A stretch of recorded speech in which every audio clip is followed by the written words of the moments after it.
Hi guys, Kaiser here, and I'm coming at you today with some very interesting Age of Empires 2 news. It looks like we might have a battle pass in the game's future. I want to give a tip of the hat to White Wolf on the AoE 2 forums who first posted this, and I've got his post pulled up here. Let's go ahead and dive in. He says, I just went through the new and changed files in the pup when I stumbled across a folder called Palm. This is the public update preview showing the changes that are coming in the next AoE 2 patch. Found this folder called Palm, and inside he found lots of new UI files for an Age Pass screen, which appears to be something like a Battle Pass. I went through the files and found the following information. There seems to be seasons of the Battle Pass, right? With 4 ages each, a Dark Age, a Feudal Age, a Castle Age, and an Imperial Age. You can collect XP and level up by completing challenges. These challenges have a time limit, whether they're daily challenges or if they all have challenges. You can collect age points that you use to unlock the next age and different items. There will be unlockable items per season, per age, which can be equipped, whatever that means, right? You'll be able to set modifiers to increase your gained XP or age points. You can sort the items by civilization, so maybe the items are civ-specific, like skins, White Wolf asks. And finally, there's an example code to equip an item to a scout cavalry, which also hints towards skins. White Wolf also lists some strings, which I won't go over all of them, but I will highlight one that I think is very important. This one right here. Congratulations on finishing Season 3. Access previous seasons to unlock their rewards. Now, I'll leave this up on the screen so you can look at the rest of the strings yourself. But I thought this would be worthwhile to bring up and talk about on the channel. I am expecting that this may initially be a controversial feature if they unveil this. Indeed, the earliest posters to this forum thread are saying, no, this is a terrible idea, don't do it. Right? But I think it's worthwhile to ask these questions first. Should a battle pass exist? Now, on the one hand, I think that there are some pros, some very positive ways that we could answer that question in the affirmative. For one, a battle pass would undoubtedly help fund the game. You're bringing more money in through Age of Empires 2, and if you're able to do that, that continues further support and development for the game, and development of the game. So I think that's a very good thing. Another element that I think is worth bringing up, Hera put out a video recently where he mentioned how, to make a long story short, it's very important that Age of Empires continues to attract a new crowd, a new audience, and to help develop that audience and help get them invested in the game. And in the modern gaming sphere, battle passes are one of the ways that you help encourage investment in a game. A lot of younger generations of gamers enjoy the feeling of earning things and earning experience and the like as you play the game. So in those two senses, I think it could be a very positive thing. On the other hand, there are some negatives that we have to consider. One would be kind of the other side of the coin I just mentioned. I believe one of the reasons Age of Empires 3 is such a popular game is that it has a legacy to it. Age of Empires feels timeless. It's been around for over 20 years now. And, you know, AoE 2, it's if there's such a thing as art in video games, Age of Empires has got to be at the top of a very short list of games that we would consider to go beyond just a toy or just fun. It's not just a game. It's there's something more to Age of Empires than that. And you have to be very careful if you're going to introduce a battle pass or something that is, again, kind of a contemporary sort of thing, that you could impact the feel of the game and make it feel more modern, yes, but also impact, again, the feeling of the legacy and just the gravitas of Age of Empires 2. Another possible negative that is actually the reason I mentioned that string line earlier. Does a battle pass create FOMO? Does it create a fear of missing out? which is one of the key features of many battle passes. They want you to buy now, lest you forever miss whatever items they're selling, right? Well, if this string that I have highlighted here suggests anything, it does suggest that Age of Empires 2 will be one of those games, if it brings out a battle pass, it will be a battle pass that you can actually go back and pick up at a later time. So even if you don't get the battle pass immediately, you know, that season 1 expires or whatever and you weren't playing the game at the time, you can still go back and get the battle pass. And I think that's a very good thing. If you're going to do a battle pass, you have to do it that way. Do not create a battle pass system where Age of Empires is constantly demanding your attention, and if you take a break for a 3-month period, it's going to punish you by missing out on something, right? That would be a terrible change for the game, right? Probably the one negative that I actually am worried about, and I do want to highlight and underline this, is what will this do for the modding scene? There's a positive way and a negative way that you could look at this. On the one hand, I see the systems that they're implementing where you can... it looks like there's going to be a lot more flexibility with how units look, and maybe they're going to give more tools for modders to be able to create new aesthetics and new skins for different civilizations or cultures. And that would be a wonderful thing. Give the modders more power. That is a good thing. Modding is one of the reasons why Age of Empires 2 is alive to this day. The Forgotten started out as a mod, and many of the developers now started the game as modders.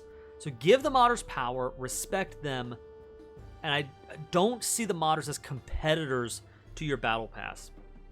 What I would be concerned about is the notion that maybe Microsoft or the Forgotten Empires devs, if they say, you know, hey, we're selling these battle passes, we're bringing these features, and we see the modders as competitors, so we need to start curbing their ability to mod the game, and we're actually going to inhibit the modding scene, and that would be a very, very bad thing. Do not do that.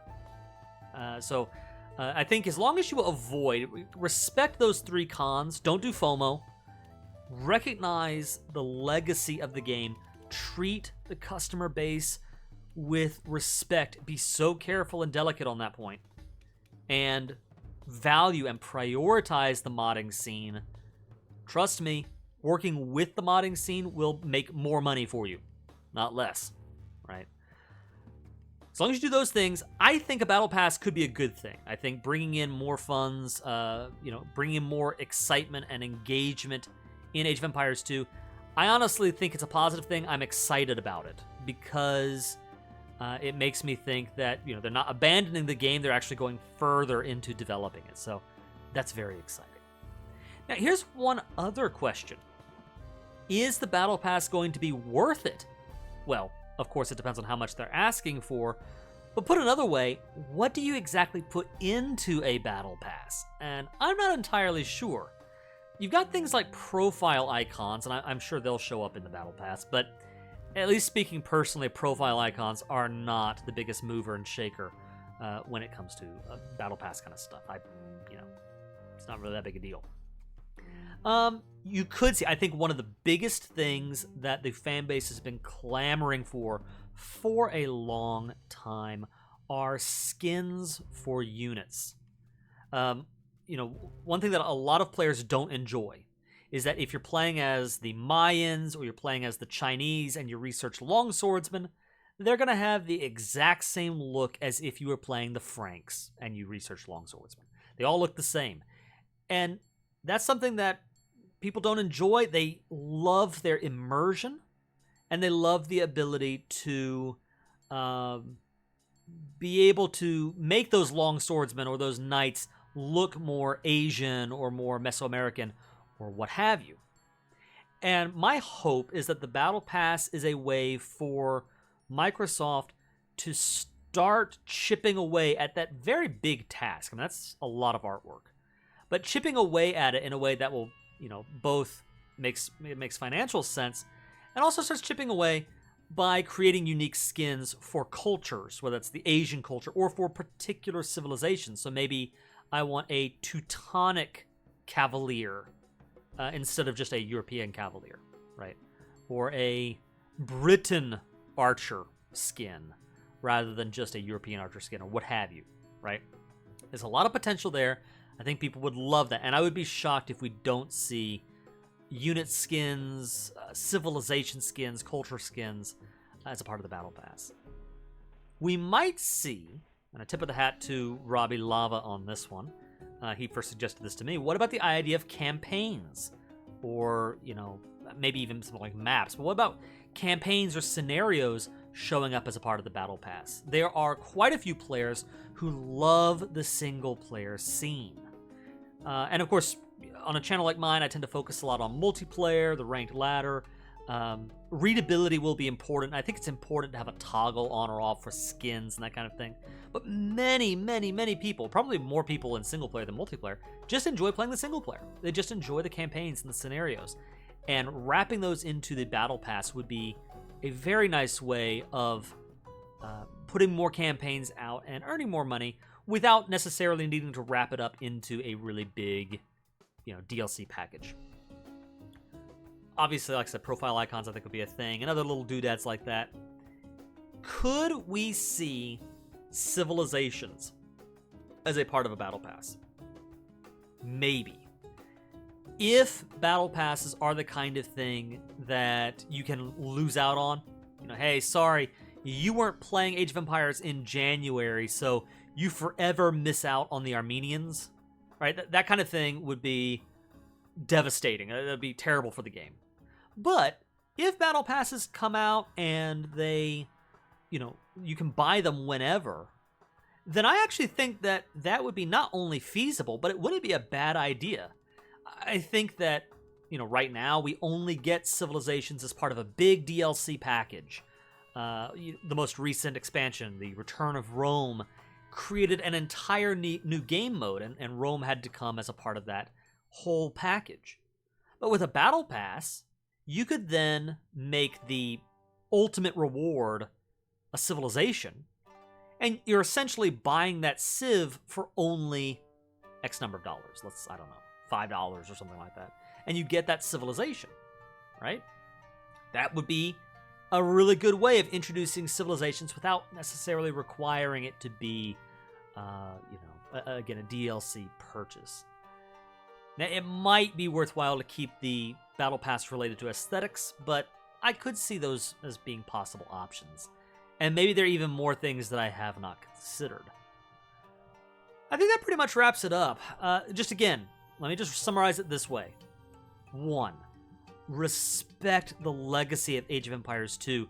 Respect the treasure that is this game. Do not try to nickel and dime your audience until it becomes just a cash cow. Right? Don't kill the golden goose. Respect just the treasure that is this game. Don't kill the modding community. And don't kill the longevity of the game. Be very careful with this.